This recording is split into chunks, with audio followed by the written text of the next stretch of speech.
One of the things I've been thinking about quite a bit lately is how quickly we go looking for evidence. It doesn't really matter what the conversation's about.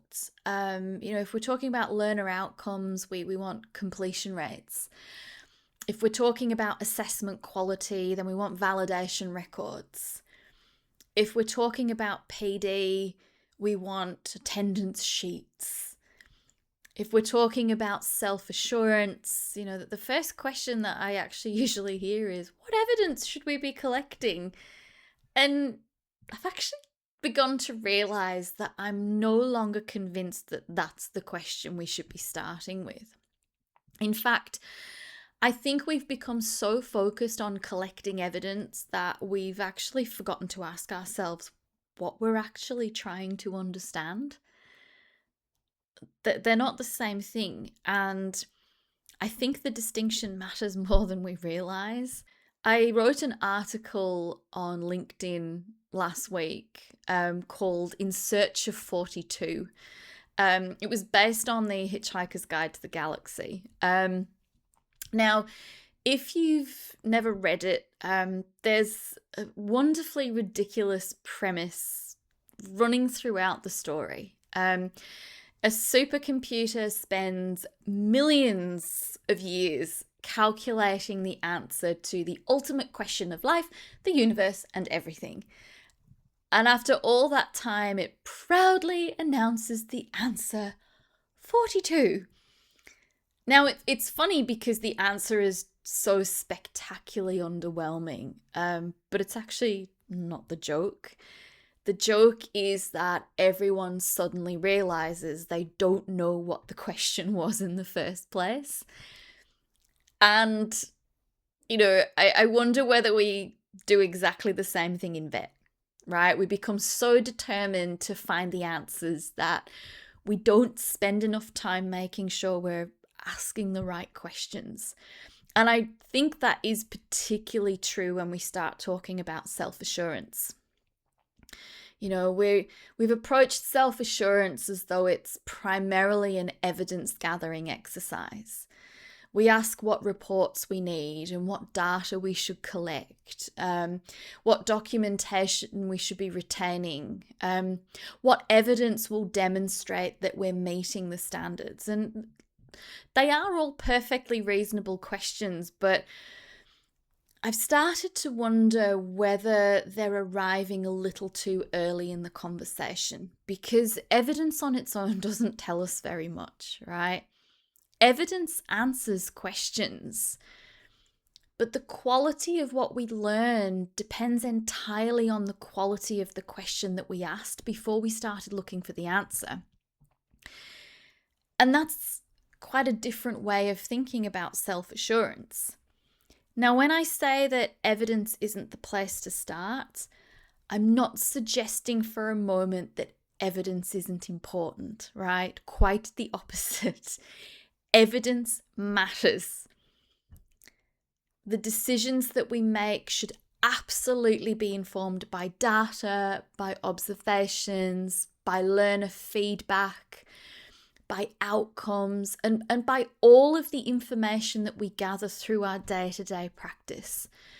The difficulty is that evidence has a rather interesting characteristic. It can't tell us whether we're asking sensible questions. Data is remarkably obedient. It will answer any question we ask of it.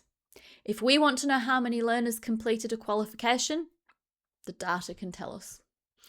If we want to know how many complaints we received, then the data can tell us that too. If we want to know how many validation meetings were held or how many professional development sessions staff attended, then the data happily provides those answers for us. The problem is that data has no way of saying, hang on a minute, are you sure that's the question you should be asking? That's our job, right? That's where professional judgment begins. Now, I found myself thinking about this whenever RTOs talk about self-assurance because the conversation so often revolves around evidence. We ask whether we have enough of it, whether it's the right type of evidence, whether we're collecting it consistently, whether it demonstrates that we're meeting the standards. And again, they're all reasonable conversations, but I'm just not convinced that they're the first conversations that we should be having, right? The first conversation should be much simpler. What are we actually trying to understand? Because the answer to that question changes everything that follows. Now, before I go any further, if these are the kinds of conversations you enjoy, it would be really great for you to subscribe to the channel. My goal with these videos isn't to tell you what to think. It's to share the questions and ideas that have challenged the way I think about vet and about quality and leadership. And if that sounds like something you'd like more of, I'd really appreciate your support. It helps more people find the channel and ultimately helps me creating this kind of content. So, shameless plug out of the way, let's continue. If we're trying to understand whether learners are having a high quality learning experience, we'll collect very different evidence than if we're simply trying to demonstrate compliance with a particular standard.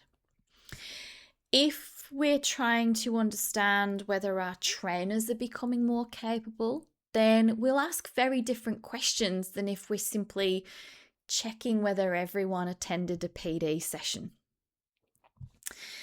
If we're trying to understand whether validation is improving assessment practice, we'll look for very different evidence than if we're simply confirming whether or not validation took place. The evidence hasn't changed, but the question has.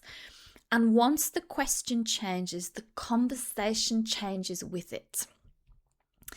Now, one of the things that I've noticed over the years is that RTOs are often very good at measuring activity, right? We can tell you how many meetings were held, how many observations were completed, how many PD sessions were attended, how many action items were closed out, etc. What we're not always good at measuring is whether any of those activities actually changed anything. It's a much more difficult question, right? Because it forces us to move beyond counting things and to actually start interpreting them. So let's take professional development as an example. If I asked you whether all of your trainers completed 20 hours, they don't have to complete 20 hours. Please don't take that number and roll with it. We're just using it as an example.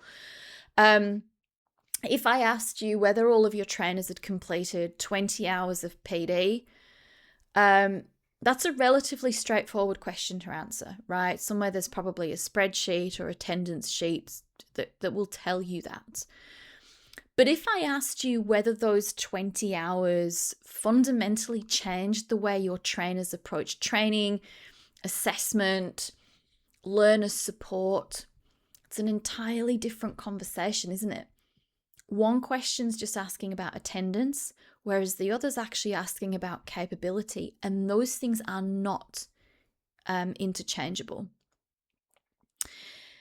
I think that this is actually one of the shifts that really sits inside the revised standards. For a long time, we've become accustomed to thinking about quality as something we can just demonstrate through our documentation and that equation of compliance and quality.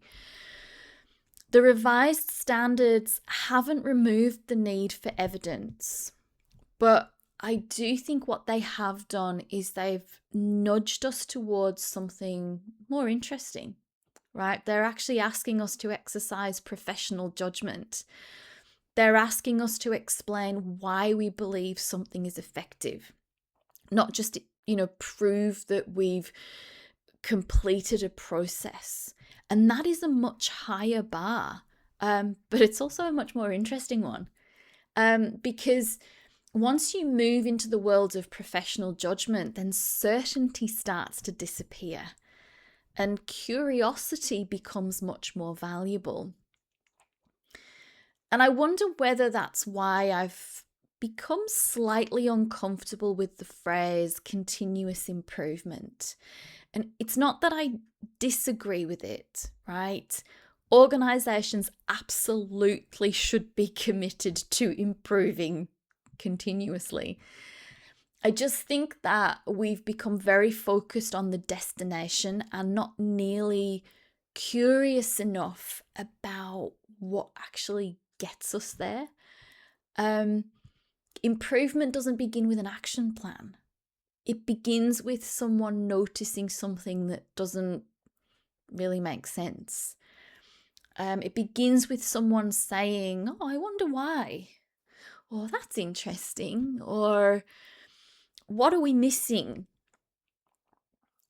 Those aren't the questions of an RTO that's trying to defend itself. They're the questions of an RTO that's genuinely trying to learn. And I think that's what self-assurance looks like at its best. Not an RTO trying to reassure itself that everything's fine, but an RTO that's curious enough to discover when it isn't. And one of the things that I've learned is that good RTOs are rarely defined by having all the answers. The best RTOs I've worked with are the ones that are prepared to admit that they don't know something yet.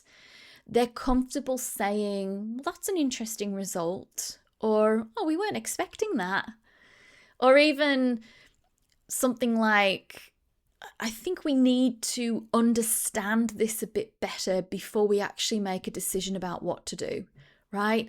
That's professional maturity. Somewhere along the way, we've developed this idea that confidence comes from certainty, that if we're leading an RTO or we're facilitating a class or making a decision about quality, we're supposed to know the answer right away.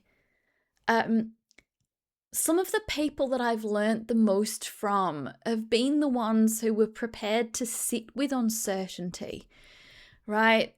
They resist the temptation to just jump to the first conclusion, right? They understand that the first explanation isn't always the most accurate one. Now, I am currently working on an article idea about House, the TV show, another love of mine. One of the reasons I loved that series wasn't because House was a genius. I mean, that helps. But it was mostly because he was just endlessly dissatisfied with obvious explanations. While everyone else was relieved to have found an answer, he was usually the person saying, in his own way, "I don't think we've asked the right question yet." And I sometimes wonder whether RTOs would benefit from having a little more of that mindset. Not because we should all become skeptics who question absolutely everything, but because curiosity slows us down just enough to stop us confusing symptoms with causes. Right? Think about how often we actually do that. A learner fails an assessment and the obvious conclusion is that they didn't understand the content. And that might be the case. But maybe the assessment wasn't asking the right question. Maybe the learning activities hadn't adequately prepared them. Maybe the evidence requirements unintentionally created barriers that had very little to do with actual competence. Maybe the learner understood far more than the assessment actually allowed them to demonstrate. Exactly the same thing happens at an organisational level. Completion rates fall. The immediate assumption is that learner engagement's declining. Complaints increase. The assumption is that something's gone wrong or someone's doing the wrong thing. Validation identifies recurring issues. The assumption is that trainers need more PD. Now, sometimes those assumptions are right, but sometimes they're not. And what concerns me is how often we stop at the assumption. Because once we've decided that we know the answer, we stop being curious. And I think that's why I've become increasingly interested in this idea of continuous curiosity. Not because I think we need another phrase in the sector. We definitely have enough of those. But what interests me is the behavior, because it's curiosity that keeps organizations learning. It's curiosity that stops us becoming defensive when data tells us something that we weren't expecting. It's curiosity that allows a leadership team to look at a disappointing result and ask, what can this teach us? Instead of, how do we explain this away? Those are two completely different organizational cultures. One's trying to protect itself, the other's trying to improve itself. And I know which one I would rather work in.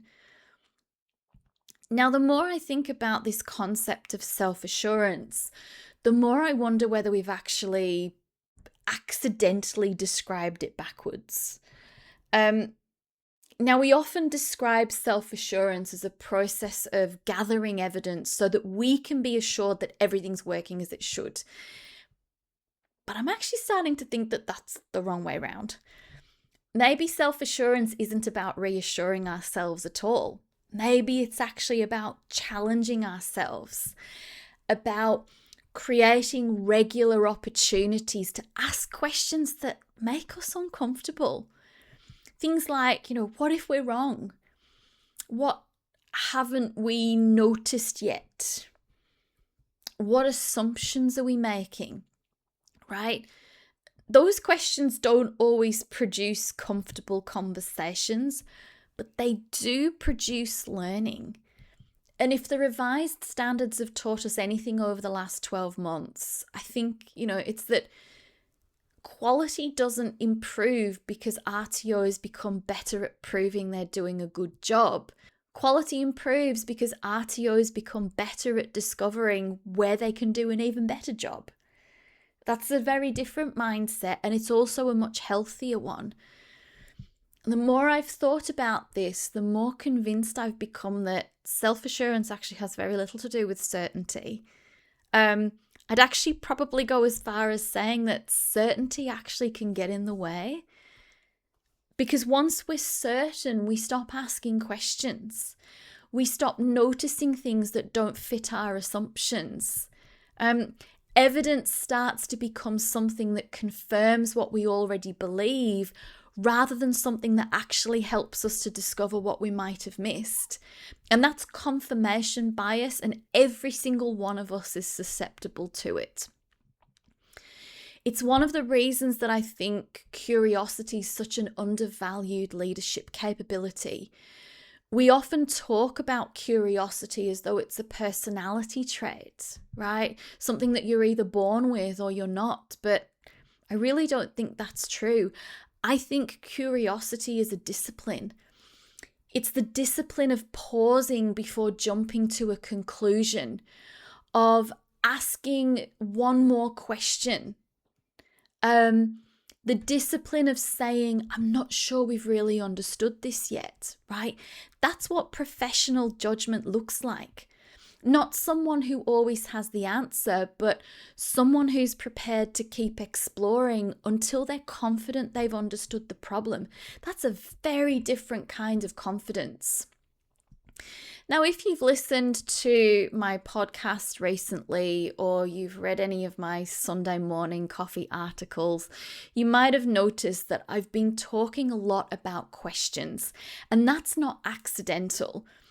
I genuinely think that some of the biggest shifts in my own practice have come not from finding better answers, but from learning to ask better questions.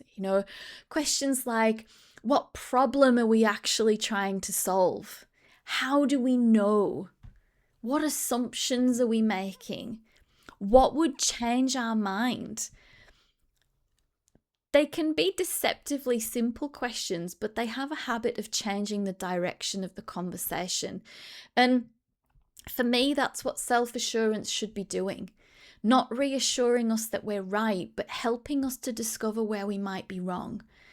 So if there's one idea I'd like to leave you with for this video, it's that next time you're reviewing a report or looking at learner feedback or analysing validation outcomes or discussing quality with your team, resist the temptation to start with the evidence and start with the question, what are we genuinely trying to understand? Because once you're clear about that, the evidence becomes so much more meaningful. You're no longer collecting information for the sake of it. You're collecting information that actually helps you to make better decisions. And that's ultimately what self-assurance is about. Not proving that everything's working exactly as it should, but creating an organization that's curious enough to keep asking, how could it work even better? And there's this phrase that's been rattling around in my head, and I think it's going to hang around for a while. This is how my brain works. Continuous improvement doesn't begin with continuous improvement. It begins with continuous curiosity. The moment that we stop asking questions is probably the moment that we stop improving. So perhaps the most important thing we can do as educators, as education providers, as leaders, and as learning professionals isn't to become more certain, but to become more curious.